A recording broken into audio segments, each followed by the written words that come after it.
Hey guys, and welcome back to another video. It's Aaliyah here, and today we are going to do a deep question and answer.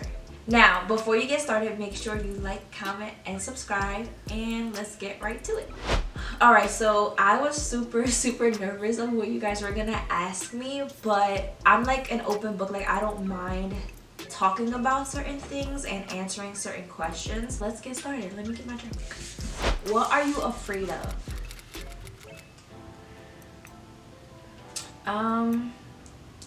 I think the one thing that, like, this might be kind of dumb or something, but I think what I'm afraid of is losing my teeth. I mean, I'm also scared of the dark, just in case somebody wants to know. Like, an actual thing is like, I don't know, losing my teeth is just like ouch. Like, I don't know. Something like realistically that I'm afraid of.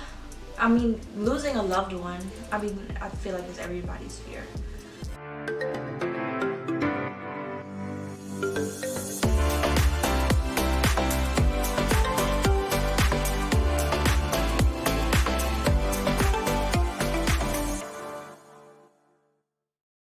Who has gotten you through your hard times? There's a lot of people. There's a whole list of people. My mother, she's my ride or die.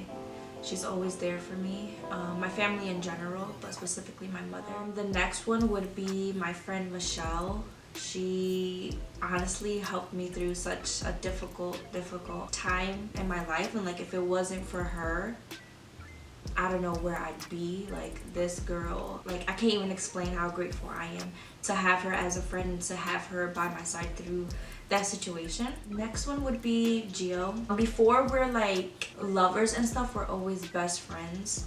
We always give advice to each other. We always try to guide each other in the right direction and stuff, and he also has helped me through a lot of things. He has lifted me up, and times where I doubt myself or I want to give up, or through certain situations that was hard for me to go through. He was one person that I could call up, even though, like, if we weren't together or anything, like, I could call him up and be like, hey, like, I need help. But yeah, definitely him. And then my last person would be my high school mentor. I'm still friends with her till this day, and I'm just like very grateful for her for guiding me throughout high school, and you know, just keeping that relationship. I literally could talk to her about anything, and we always have a good time. I wouldn't be who I am, and I wouldn't be here today if it wasn't for you guys. So from the bottom of my heart, thank you so much. What characteristics do you admire from family and friends? So definitely loyalty and transparency. Did I say that right? I don't know. Whatever, but y'all get the point. Being transparent. Loyalty, because like, I like people who are my ride or dies. Like, if I'm going through something or I need their help, like, they're there, and vice versa. And then being transparent, like, I like people who don't beat around the bush, people who like to talk about certain situations that most people don't like to talk about with you and stuff like that. Different situations, different topics and stuff like that, that, like, you know, I trust you enough to talk to you about this. My last one would definitely be trust. In order for me to open up to you and tell you certain things, I definitely have to trust you. I'm the type that I can have a wall, but once, like, I see that you're loyal and all these things, I open up, and you know, I can trust you. What are some of your boundaries, and how do you set them with people? I think I kind of suck at boundaries, to be honest. Like, I feel like I'm too nice of a person, and that's where, like, I mess up. Like, not being nice, not saying that like being nice is like bad or anything. Like, we shouldn't be nice to each other, we should be kind, but I feel as though I let people walk all over me and take advantage of me, and that's something that I have learned to do. I think that all starts with knowing your own worth and just knowing what you're not going to tolerate, you know. I think some boundaries that I have is just respect. You have to respect me in order for me to respect you. Now, I'm not the type that I get super disrespectful, unless you do, but respect is like major for me. That's my major boundary. I definitely can work on my boundaries. I don't even know if those were boundaries. I don't know. But name some of the boundaries that you guys have in the comments below. I want to read them. See if I get some ideas, like, oh, you know, maybe I should try that, you know what I'm saying? Because a girl need help. How do you deal with the times you feel lonely or when you can't shake that lonely feeling? So when I feel lonely, I journal a lot. That's a way that I express my feelings. That's the way I, you know, work on my mental health and things like that. The second is reading. I like to go on the Bible app and look for a plan that has to do with like loneliness, and it's not like you're like physically lonely or anything like that. I feel like we all go through a period where we feel lonely at some point, like nobody hears us, nobody is there for us and things like that. I feel like everybody goes through that. But I really like to go on the Bible app and search for Bible plans that have to do with loneliness and feeling lonely. How did you know you were truly comfortable with yourself and not faking it? That's a really good question. I knew I was truly comfortable when you have people around you who lift you up, who speak to you, and when you really feel as though like God is speaking through these people, that's when I felt comfortable. I was like, okay, I need to be okay with certain things. I need to be okay that I love hard. I need to be okay that I care too much. I need to be okay that I cry sometimes and stuff like that. Like in certain situations I felt like I couldn't do those things. I couldn't be myself. I had to always hold back. And now like I feel super comfortable with who I am, and just being around non-judgmental people honestly helps as well. How did you know your man was the one God sent for you? So we've been through a lot together. I knew he was the one sent for me. I mean, even when I was like 13, like I always knew, like it was something about him. Like if you don't know us, like you know we're like the same person. Like we have our differences.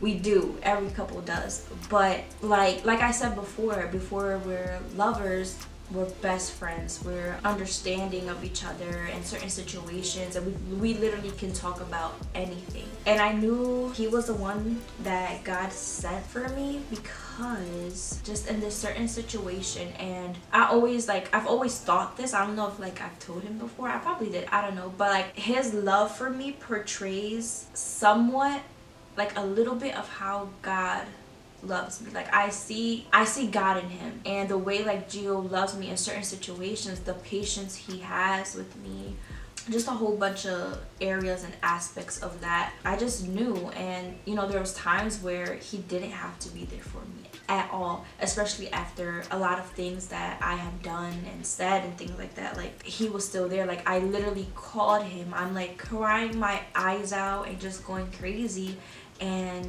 the last person I was like, who can like help me in this moment? And I pick up my phone and he answers, and I swear in that moment I was just like this is my person. I expected when he picked up like, oh, like why are you calling me, this and that. Like no, I was just crying my eyes out and telling him like the situation. He was just uplifting me, and he was just guiding me to God's word and stuff like that. And just like during our relationship, like little how we handle things and how we get each other, it's good over here. So that's my boo. How can you tell the difference between genuine love and support versus it being faked? So I've seen this a lot, and it's not that it's fake, but it's true what they say. It's like when you're up, that's when people want to support you. Like I don't do these things to get that recognition and stuff, but in those certain moments you realize like, oh, you're only with me because I'm up. I think we should just support each other, whether it's a small win, whether it's a big win, everything. Do you have any advice for toxic friendships? Do you think it can improve or let it go?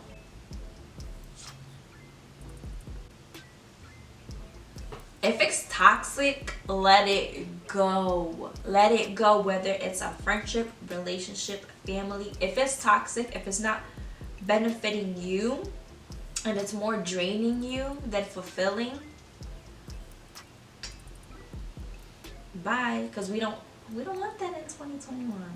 That was something hard for me to do, because like I said, I hold on to people I really love and care about, and I'm the type that even if it's toxic, and stuff, I like to push for it to work, and then at the end of the day, I'm the one that's hurt.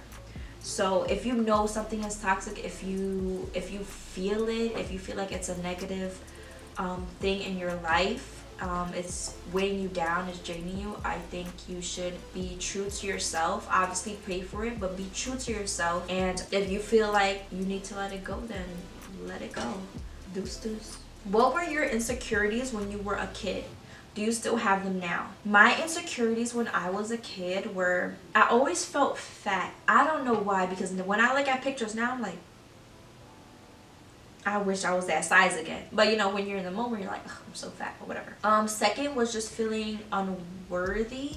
I don't feel those things now. Like, obviously, like, not that I'm, like, my weight could be better and stuff. Like, I definitely do have to go to the gym. Unworthiness, no, because I found God and things like that, so that has helped me with that insecurity. I think the unworthiness came from like not trying to understand why my real dad didn't want me. That like played a lot in my head when I was a kid, so that unworthiness I think came from that, and just like wondering, the curiosity, unanswered questions kind of thing. I'm good over here. I mean, I do have some insecurities like here and there, but they weren't as strong when I was little, because now I feel like I know how to deal with them, and I know how to help myself. I know how to, you know, talk to God about it. I'm stuck when it comes to life after college. How is life after college going for you? I hate it here. I feel like for me it was kind of different, not different, but it was more like out of nowhere, only because the pandemic hit my senior year of college. So back in February or March, you know, me and my friends were like, oh, you know, we have 3 months to look for a job, we have this amount of days to do this and that, to plan and all of these things. And then when the pandemic hit and we had to go home, it was just like, what do we do? Like we were literally just thrown in the ocean and just like figure it out, which it was, I feel like it was kind of a good thing, because it was a learning experience for class of 2020. But life after college is it can be a little difficult, especially nowadays where it's hard to find a job. But I've been really good. I had my first job right after I graduated, so I was blessed with that. I quit. Just focusing on my purpose, my career path. I mean, I loved what I studied. I think in 2 more days I actually start my my next job, so I'm excited for that. So it's just like just baby steps. The baby steps come a really long way. You just have to push yourself, push yourself, push yourself, push yourself. Have you ever faced any sort of mistreatment for being Latina, dismissed ideas, etc.? I've personally never had like a major experience with that. I think I had 2 like minor ones, which like it opened my eyes, but not like, it wasn't something that was like super crazy. But I just remember in college going to like these college parties and stuff when I was about that life. I remember I walked in with one of my friends, and like everybody there was, you know, Caucasian, and she's introducing me to everybody, and they're just like giving me side eyes and stuff like that, and I was like, okay, fine, whatever. The other time was, I think it was in high school. I was on the softball team, and there was this, I think it was a coach or something, but I went to basically all Hispanic school in North Philly, so our whole softball team were full of Latinas. And I think there was this one game, I forgot what school, but I remember them like calling us names and stuff that pertain to, you know, being Hispanic. I was like, wow, there's still people like this, like what is going on? I didn't really have as much experiences as other people had, but you know, there was like the little things that you catch on to. Comment if you ever had any experience. I know a lot of people who have like crazy experiences, and it's so sad, and I don't get this world. But yeah, write down what have you experienced. So that's all that I have for today's video. If you haven't, make sure you catch up on all of my other videos. I have a ton more coming up for you guys. If you have any ideas as well, drop them down below. If you have any more questions, make sure you follow my Instagram so you could DM me and we can have a one-on-one chit chat about it. So I hope you guys enjoyed this video. Before we end, hold on. Make sure you like, comment, and subscribe, and I'll see you guys in the next video.